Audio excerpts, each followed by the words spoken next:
샬롬. 시편 51편 말씀처럼 하나님이여 내 속에 정한 마음을 창조하시고 내 안에 정직한 영을 새롭게 하소서. 이 말씀을 통해서 새로운 삶을 시작하기를 원합니다. 새롭게 하소서. 지난 5개월 동안 지치고 낙심된 심령, 눈물 많고 어려운 일이 있었던 거 다 툴툴 털어버리고 이제 새롭게 여름을 맞이하고 새롭게 소망 가운데 시작하는 나와 여러분들이 되기를 원합니다. 이 말씀을 통해서 우리에게 주시는 네 가지 소망과 도전을 알아보기를 원합니다. 새롭게 됨의 간구, 성도들 우리가 해야 될 것이 있고요. 회복을 위한 사명이 있습니다. 어떻게 우리가 하나님 앞에 나아갈 것인지, 그리고 하나님이 우리에게 바라는 것이 뭔지, 하나님의 비전과 능력, 그리고 하나님의 진정한 권명과 위로가 무엇인지, 이 두 가지 우리가 해야 될 것, 두 가지 하나님이 이미 베풀어 놓으신 것을 증거하면서 도전과 소망을 얻길 원합니다. 첫 번째, 우리의 삶, 짧게는 지난 5개월, 그리고 여러분의 살아온 삶을 위해서 힘들고 어려웠다면, 그리고 이제 새롭게 되기를 원한다면 우리는 간구를 하셔야 됩니다. 가만히 있을 때, 가만히 있으면 우리 속담처럼 감이 입안에 떨어지지는 않습니다. 감나무를 하나님이 세우셨지만 감을 따게 하는 것은 우리의 역할일 것입니다. 감을 따야 입에 넣어야 먹고 맛을 볼 수 있겠죠. 예레미야 에가의 말씀처럼 여호와여 우리를 주께로 돌이키소서. 자신을 회복하는 것도 하나님이 허락하셔야 됩니다. 그리하시면 우리가 주께로 돌아가겠사오니 우리의 날들을 다시 새롭게 하사 옛적 같게 하옵소서. 사실 이 말씀은 하나님께서 돌아오지 말라는 뜻은 아니죠. 우리가 죄졌으니까, 우리가 부족했으니까 이제 돌아갈 터이니까 하나님 용서해 주십시오라는 역설적인 표현일 겁니다. 돌이키십시오. 여러분의 문제가 해결되지 않은 것은 뭔가 돌이키고 새롭게 해달라고 기도할 수밖에 없습니다. 어제와 오늘이 그리고 내일이 같다면 그것은 뭔가 고쳐야 될 것들이 있을 겁니다. 그것이 기쁘고 행복하다면 계속 그 길을 가시면 되겠지만 뭔가 해결될 문제가 있다면 새롭게 되겠다고 간구하시고 기도하셔야 됩니다. 오늘 말씀이 그 말씀입니다. 시편 51편 말씀이 내 안에 정직한 영을 새롭게 하소서. 우리는 속일 때가 많습니다. 누구 탓이라고 얘기할 때가 많습니다. 나의 불안과 나의 평안함이 없는 것이 이 사람 저 사람 이 환경 저 환경 탓이라고 얘기할 때가 있습니다. 맞을 겁니다. 그럴 경우가 참 많습니다. 그러나 가장 먼저 내 안에 불안하고 불확실한 환경까지도 포용하고 하나님을 바라볼 수 있는, 거친 파도 속에서도 세상을 바라보지 않고 하나님을 바라보고 위로를 받을 수 있는 정직한 영을 새롭게 해달라고 기도하셔야 됩니다.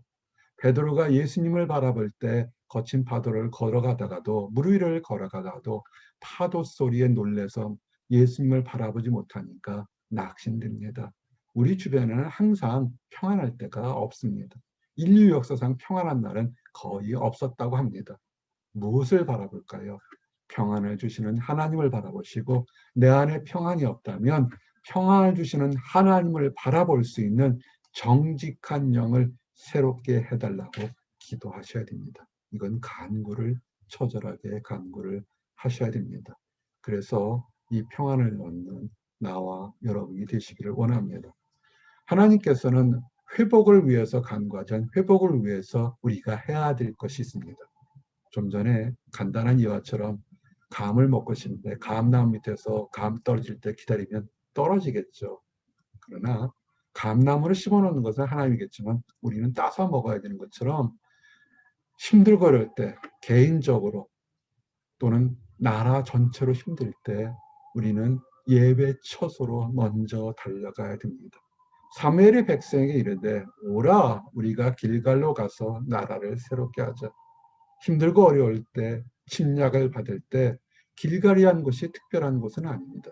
길갈은 하나님께 예배를 드렸던 것입니다. 즉 나와 여러분이 어떤 문제가 생길 때 해결되지 않으면 진정으로 하나님 앞에 예배 드리는 것으로 돌아가는 것입니다. 장소를 떠나서 우리의 영혼이 하나님께 예배 드리는 것, 진정한 예배. 주의를 성수하시고 진정한 예배를 드리시고 하나님을 매 순간 찾으셔야 됩니다. 이사야서 41장 말씀이 그겁니다. 섬들아 내 앞에 잠잠하라. 민족들아 힘을 새롭게 하라. 가까이 나아오라. 세상은 우리의 발걸음을 잡아서 늪처럼 빠져들게 만듭니다. 어떻게 하셔야 되겠습니까? 우리 발걸음에 책고가 채여 있고 사슬이 채여 있다 할지라도 하나님께 한 걸음 한 걸음 가까이 나아가기를 원합니다. 재판 자리에 앉을 때 세상의 재판관들은 옳을 때도 있고 부족할 때도 있지만 한 번도 부족하지 않고 한 번도 공의로 판단하시는 우리 주님이 있는 재판장으로 나가시면 우리의 억울함도 우리의 부족함도 들어주시고 해결해 주실 것을 믿습니다. 힘드십니까? 이럴 때일수록 사나 죽으나 가까이 나아오라는 주님 말씀에 의지해서 하나님께 한 걸음 한 걸음 더 나아가는 나와 여러분이 되시기를 원합니다. 그리고 회개하셔야 되죠. 온전한 사람은 없습니다. 다른 사람을 정죄하고 다른 사람의 흠을 쉽게 이야기하기는 참 쉽습니다. 단 것을 먹는 것보다 흠이나 책망하기는 쉽습니다. 그러나 그런 사람들에게 필요한 것은 우리가 먼저 우리 안에 있는 것들을 먼저 돌아보기를 원합니다. 사도행전 3장 19절에 예수님에 대해서 죄책받은 사람들에게 이렇게 선포하죠. 그러므로 너희가 회개하고 돌이켜 너희 죄 없이 함을 받으라. 이 말은 우리에게도 적용이 됩니다. 우리에게 평안이 없게 되면 구원에 대한 큰 죄 용서는 받았다 할지라도 우리가 일상생에 부딪히는 많은 어려움과 답답함과 허물은 늘 우리에게 있게 마련입니다. 허물 때문에 우리가 하나님 주시는 화평을 맛보지 못할 때가 참 많습니다. 자복하시고 회개하시고 그렇게 되면 이와 같이 하면 하나님 앞에 내려놓고 하나님 앞에 내 안에 마음이 새로운 영을 창조해달라고 회개하면 새롭게 되는 날이 마음도 환경도 우리 육체도 새롭게 되는 날이 하나님 앞으로부터 오게 될 거라고 약속이 되었습니다. 이 축복을 받으시는 나와 여러분이 되기를 원합니다.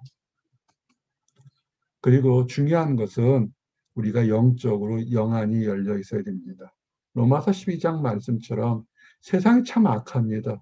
한참 신문이나 뉴스를 듣고 보면 내가 생각하는 것이 맞았다고 생각하는 것이 틀리고 세상에서 말도 안 되는 얘기가 옳다고 하는 사람들이 더 많을 때가 많습니다. 그럼 내가 틀렸나 하고 의심되고 회의스러울 때가 참 많습니다. 세상에 분별하는 능력들을 따라야 됩니다. 너희는 이 세대를 본받지 말고 오직 마음을 새롭게 함으로. 첫째는 세상을 본받지 마십시오. 세상의 물질과 명예와 권력과 탐스러운 것, 그것만을 쫓아가는 보게 되면 그게 세상적인 시각에서 그 모든 것들이 하나님이 주실 수 있지만 그러나 세상의 번영을 따라가게 보면 우리가 타락하고 유혹받게 됩니다. 마음을 새롭게 함으로써 매일매일 삶, 하루의 삶이 은혜가 되고 감사한 삶을 보고서 세상을 바라보게 되면 하나님의 선하시고 기뻐하시고 온전한 뜻이 무엇인지 분별할 수 있는 능력을 생기게 됩니다. 고통도 변장된 축복일 것이요 내가 받는 축복도 겸손함으로 드릴 수 있는 찬양이 될 수 있는 것입니다. 내가 만나는 사람들이 옳은 사람인지 악한 사람인지 분별하는 능력도 환경도 세대도 이 세대도 얼마나 악한지를 깨닫는 그런 분별력들이 생길 것입니다. 분별하시길 바랍니다. 회개하고 분별해서 우리 안에 새로운 영혼이 가득 차서 그렇게 되면 새로운 소망이 가득 차게 될 것입니다. 우리를 향한 하나님의 비전 뭔지 아십니까? 책망이 아니라 시편 103편 말씀처럼 좋은 것으로 내 소원을 만족하게 하자.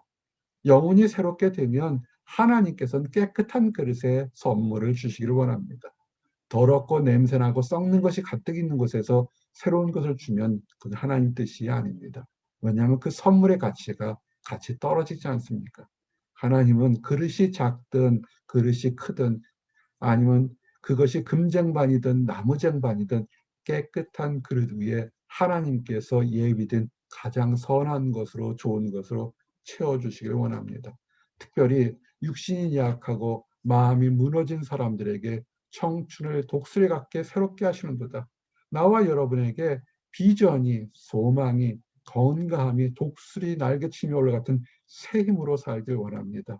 이제 6월이 시작될 겁니다. 하루 지난 다음에 6월이 시작되는데 6월이 시작되는 이 여름에 나와 여러분들에게 새로운 힘, 새로운 용기, 새로운 능력으로 좌절하고 낙심한 모든 것에서 떨쳐버리고 일어나기를 원합니다.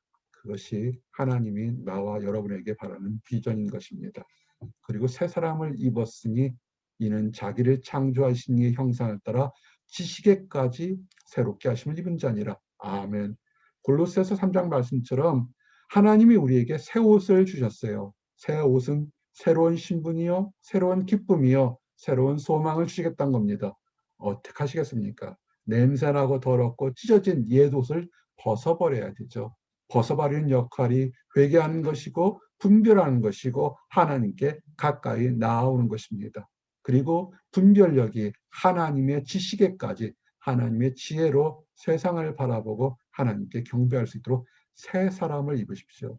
하나님은 이미 여러분이 새롭게 되기를 원하십니다. 하나님이 하실 건 더 없습니다. 우리가 해야 될 것이 있습니다.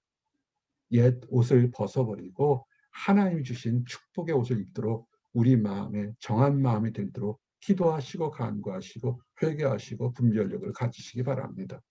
하나님은 자비하셔서 우리가 부족하도 용서하시고 새롭게 합니다. 디도서 3장 말씀처럼 우리가 행한 바 의로운 행위로 말미암지 않고 우리가 구원받은 것, 죄에서 용서받은 것이 우리의 의로운 행위로 구원받은 것은 하나도 없습니다.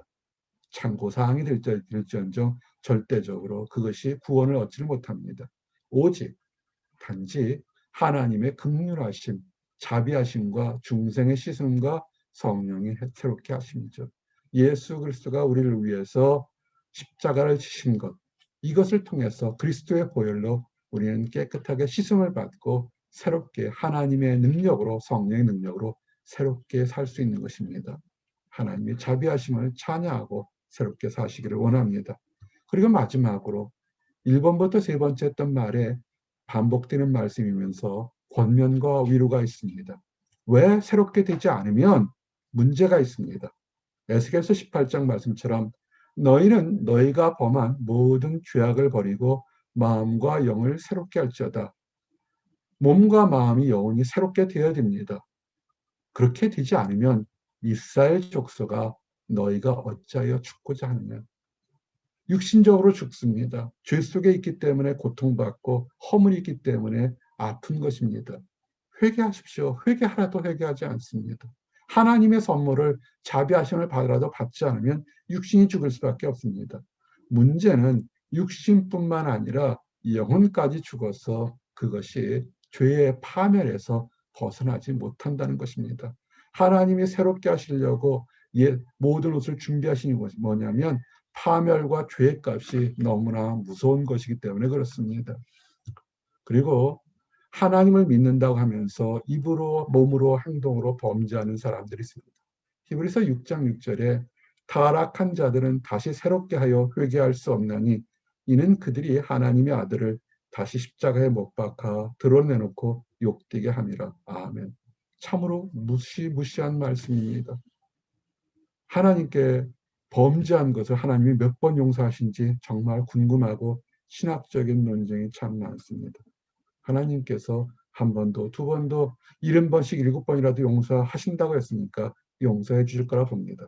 그러나 하나님의 용서하심과 자비하심을 알고서 오히려 이를 악용해서 드러내놓고 공개적으로 하나님의 아들인 예수 그리스도를 회방하고 모욕하고 다시 십자가에 못 박으려는 악한 것들은 그 이전에 하나님의 사랑을 맛본다 할지라도 다시는 새롭게 할 수 없다는 것입니다. 이것은 정말 무시무시한 권면입니다. 성령을 회방하는 것과 하나님을 모욕하는 것들은 이거는 용서받지 못한다는 것입니다. 우리가 이 말씀을 아시고 주의를 하셔야 됩니다. 그리고 이제 하나님께서 우리에게 하시는 건 뭐냐면 새롭게 되는 것들은 이 땅에서 이제 새로운 마음으로 일을 할 수도 있고 새로운 건강으로 움직일 수 있지만 그것뿐만 아니라 우리의 인생은 이 땅 삶, 60년, 100년, 120년의 삶이 전부가 아니라는 것입니다. 마태복음 19장 말씀처럼 예수께서 이르시되 내가 진실로 너희에게 이르노니 세상이 새롭게 되어 인자가 자기 영광의 보좌에 앉을 때 세상의 끝날이 되고 우리 주님이 다시 이 땅에 오실 때 그때는 나를 따르는 너희도 나와 여러분도 열두 사도도 모든 하나님의 흰옷을 입은 제자들도 성도들도 열두 보좌에 앉아 이스라엘 열두 지파를 심판하리라. 하나님의 능력으로 하나님의 사랑받는 그런 능력과 칭찬받는 엄격히 다른 존재로 변할 거라는 것입니다. 우리의 신분은 그때는 하늘의 천사도 부러울 만큼 새롭게 변화될 것입니다. 짧고 짧은 세월 속에서 하나님 앞에 범죄하지 마시고 하나님의 성령을 회방하지 마시고 새롭게 하셔서 잠시 잠깐 후에 우리에게 닥칠 영광의 보좌에 함께 동참하는 나와 여러분이 되기를 진실로 간절히 간구합니다. 그리고 이 말씀은, 이 예수님 말씀은 그냥 흘러가는 말씀이 아닙니다. 요한계시록 마지막에 21장의 약속의 말씀이 뭐냐면 보라 내가 만물을 새롭게 하노라. 지금 다 흩어지는 이 모든 세상의 역사가 다 정리되고 하나님의 영광이 다시 임해서 새 하늘과 새 땅이 있는 날이 반드시 오게 됩니다. 우리에게 약속하셨던 것, 우리의 죄를 용서하시고 하나님의 자녀가 되시고 천국 본향에 불러주시고 천국의 처소를 두시고 12지파를 다스릴 수 있는 권세와 능력을 주겠다는 이 모든 약속들이 또 이르시되 이 말은 신실하고 참되니 기록하라. 이 모든 하나님의 말씀은 참되고 신실하니 기록할 것이고 우리가 지키고 기뻐할 수 있는 그런 소중한 말씀이라는 것이 우리가 새롭게 되는 그런 축복의 말씀이 되는 것입니다. 이제 말씀을 정리합니다. 내 속에 정한 마음을 창조하시고 새롭게 하소서. 어떤 윤리적인 도덕적인 교훈이 아닙니다. 우리가 새롭게 되면 새로운 소망과 새로운 기쁨과 새로운 비전이 우리 안에 있어서 하나님이 예비하신 모든 축복을 맛볼 수 있는 것입니다. 우리는 이를 위해서 간구하고 회개하고 하나님께 어떠한 상황에도 한 걸음 한 걸음 나아가기를 원합니다. 하나님은 이미 우리를 위해서 새 옷을 예비하셨고 새로운 기쁨을 예비하셨습니다. 새 옷을 입고 새 기쁨을 맛보는 나와 여러분 모든 성도들이 되시기를 원합니다. 기도하시겠습니다. 하나님 감사합니다. 우리 안에 정직한 영을 창조하시고 새롭게 하사는 간구처럼 우리의 기도를 들어주시고 우리를 새로운 삶을 주심을 감사합니다. 허물도 많고 탈도 많고 부족한 것이 정말 많지만 하나님의 긍휼하심으로 용서하시고 늘 새롭게 하심을 인하여 감사합니다. 주님 부르시는 그날까지 주님의 나라 들어가는 날까지 주께서 주신 모든 약속을 믿고 한 걸음 한 걸음 나가며 주님에 대한 소망으로 새롭게 사는 우리 모든 성도들이 될 수 있도록 허락하여 주시옵소서. 아직 하나님을 전혀 알지 못하거나 안다고 하면서도 하나님이 주시는 새로운 희망을 깨닫지 못하고 세상으로 달려가는 답답하고 안타까운 사람들이 있습니다.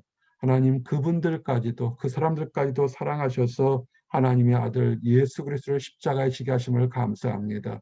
아버지 그 사람들이 예수 그리스도의 사랑을 깨닫고 돌이킬 수 있도록 인도하시고 돌이키는 과정과 주님의 나라 들어갈 때까지 우리 모든 사람들이 함께 손을 잡고 나아가서 축복의 대열에 들어가도록 허락하여 주시옵소서. 늘 감사드립니다. 예수 그리스도 이름 받들어 기도드렸습니다. 아멘.